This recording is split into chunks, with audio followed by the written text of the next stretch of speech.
নরহরি গ্রামে বসবাস করত এক কুমোর ও তার স্ত্রী শেফালি। তাদের সংসারটা ছিল বেশ অভাব অনটনের। হে বিধাতা, তুমি আমাদেরকে এত গরিব বানিয়েছ কেন? ঘরে তো আজকে কোনো খাবারই নেই। গিন্নি এসে এক্ষুনি আমার সাথে বক বক করা শুরু করে দেবে। আমার তো তেমন বেচা কেনাও নেই। এখন আর লোকেরা মাটির জিনিস একদমই কিনতে চায় না। ও গিন্নি, একবার এদিকে এসো তো দেখি। হ্যাঁ, যাই।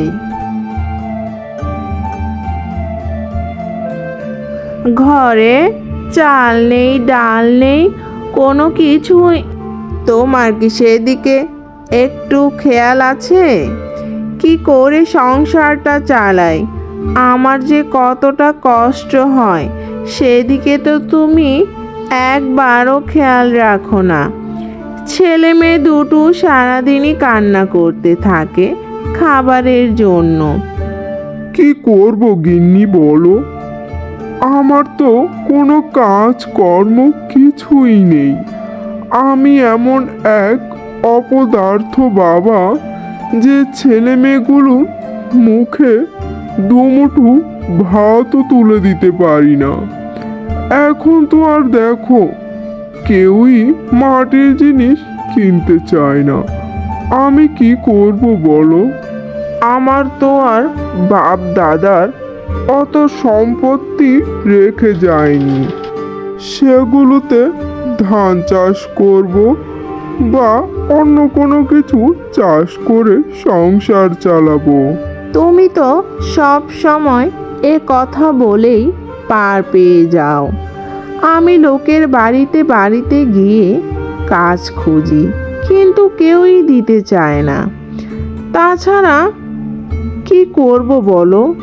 আমাদের বিধাতা অভাবের সংসার দিয়েছে, না হলে কি আমাদের লোকের বাড়িতে বাড়িতে গিয়ে কাজের সন্ধান খুঁজতে হয়? তুমি একদম ঠিকই বলেছ গিন্নি। সেই আমাদের কপালে এটাই ছিল। গিন্নি, তুমি থাকো, দেখি আমি জমিদার বাড়ির আশেপাশে গিয়ে একটু ঘোরাঘুরি করি। যদি তাদের কোনো লোক লাগে তাহলে 2 পয়সায় কমে আমাকে নেবে কিনা আমি গিয়ে দাঁড়িয়ে থাকি। যদি 2 টাকা আসে, ছেলে মেয়েকে নিয়ে আজকের রাতটা ভালো করে খেতে পারবো। হে বিধাতা, আমার জন্য কাজ রেখো। মানুষটা বড্ড সোজা সরল, তাই হয়তো বা কেউ কোথাও কাজ দেয় না। আর যদি একটা কাজ পেত তাহলে রাতটায় ছেলে মেয়েকে নিয়ে কিছু খেয়ে কাটিয়ে দিতাম। আজও জমিদার বাড়িতে কোনো কাজই পেলাম না। ছেলে মেয়েগুলো আমার আশায় বাড়িতে বসে আছে। হে বিধাতা, তুমি একটা কিছু করো, আমার উপর একটু রহমত করো, যেন ছেলে মেয়েগুলো আজকের রাতটা অন্তত কিছু খাইয়ে ঘুম পাড়াতে পারি। অনেক দূর হেঁটেছি, আর পারছি না। ও বাবা, আমি বুড়ো মানুষ, অনেক দূর থেকে এসেছি। আমাকে তুমি কিছু খাবার দাও না। আমি আজ 2 দিন ধরে কিছু খাই না। বুড়িমা, তুমি এমন অভাবের কাছে খাবার চাইছো যার কাছে কিনা 1 টাকা দেবার মতো সামর্থ্য নেই। বুড়িমা, আমার কাছে 1টি টাকাও নেই, আর না আছে আমার কাছে কোনো খাবার। তোমাকে আমি কিভাবে সাহায্য করব? ও বাবা, তুই তো সত্যি বলছিস, তোর মুখ দেখেই বোঝা যাচ্ছে তুই মনে হয় সকাল থেকে কিচ্ছু খাসনি। এই নে বাবা, আমার কাছে একটি আপেল আছে।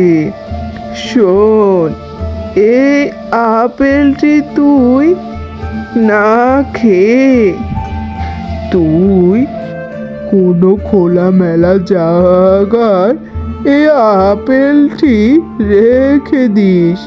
দেখবি সকাল হতে না হতেই তোর অনেক আপেল গাছ হয়েছে, আর আপেলগুলো তুই বাজারে অনেক চড়া দামে বিক্রি করতে পারবি।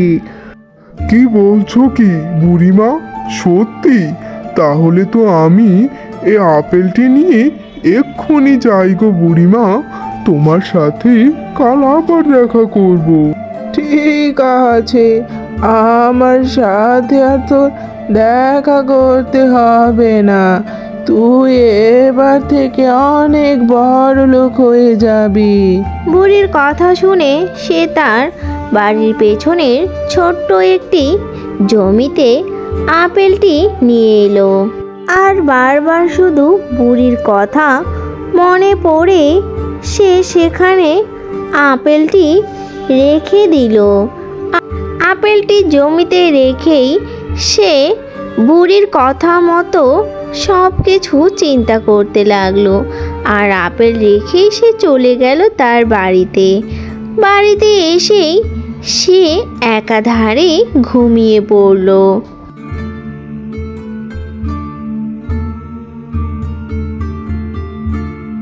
তার গিন্নি তাকে বেশ জোরে জোরে ডাকতে লাগলো। এত পড়ে পড়ে ঘুমাচ্ছ কেন শুনি?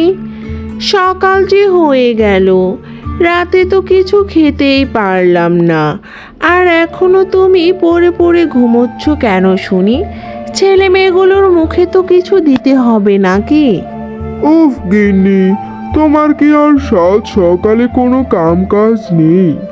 তোমাকে তো আমি বলতে ভুলেই গেছিলাম। তুমি কি আমাদের বাড়ির পেছনে জমিটাতে কিছু দেখেছো? না গো, আজকে আমি বাড়ির পেছনে একদমই যাইনি। সব বাড়ির কাজ করতে করতেই সময় শেষ হয়ে গেল, তাই আর বাড়ির পেছনের দিকটায় যায়নি। কেন গো, কি হয়েছে? তখন সে তার বউকে সব কিছু খুলে বলল। যা শুনে তার বউ বেশ অবাক হয়ে গেল, কিন্তু তার বউ তার কথা কিছুতেই বিশ্বাস করছিল না। তারপর তার বউ বলল, তাহলে চলো আমরা দুজনে গিয়ে দেখি কি সত্যি আমাদের আপেল বাগান হয়েছে নাকি। তারপর তারা দুজনে মিলে সেই আপেল বাগানের উদ্দেশ্যে রওনা করলো। আর তারা এসেই বেশ অবাক হয়ে গেল। গিন্নি তো একদম তার নিজের চোখকে বিশ্বাসই করতে পারছিল না, আর তার স্বামীও তা মতোই একদমই অবাক হয়ে গেছিল। আর সাথে সাথে কিনা তাদের আপেল কেনার জন্য ক্রেতাও চলে আসে, আর এসে তাদের আপেল বিক্রি করবে কিনা তা জিজ্ঞেস করে। তাদের আপেলগুলো বেশ সুন্দর হয়েছে, সব কিছুই তারা জিজ্ঞেস করে। তারপর তারা বলে, তোমার যত ইচ্ছে তত আপেল নিয়ে যাও, এটা হচ্ছে আমার সৃষ্টিকর্তার আশীর্বাদ, তাই আমি এই আপেলগুলো বিক্রি করতে চাই না। তারপর সেই লোকটি তার মাথা আর হাতে অনেকগুলো আপেল নিয়ে বাড়ি চলে গেল।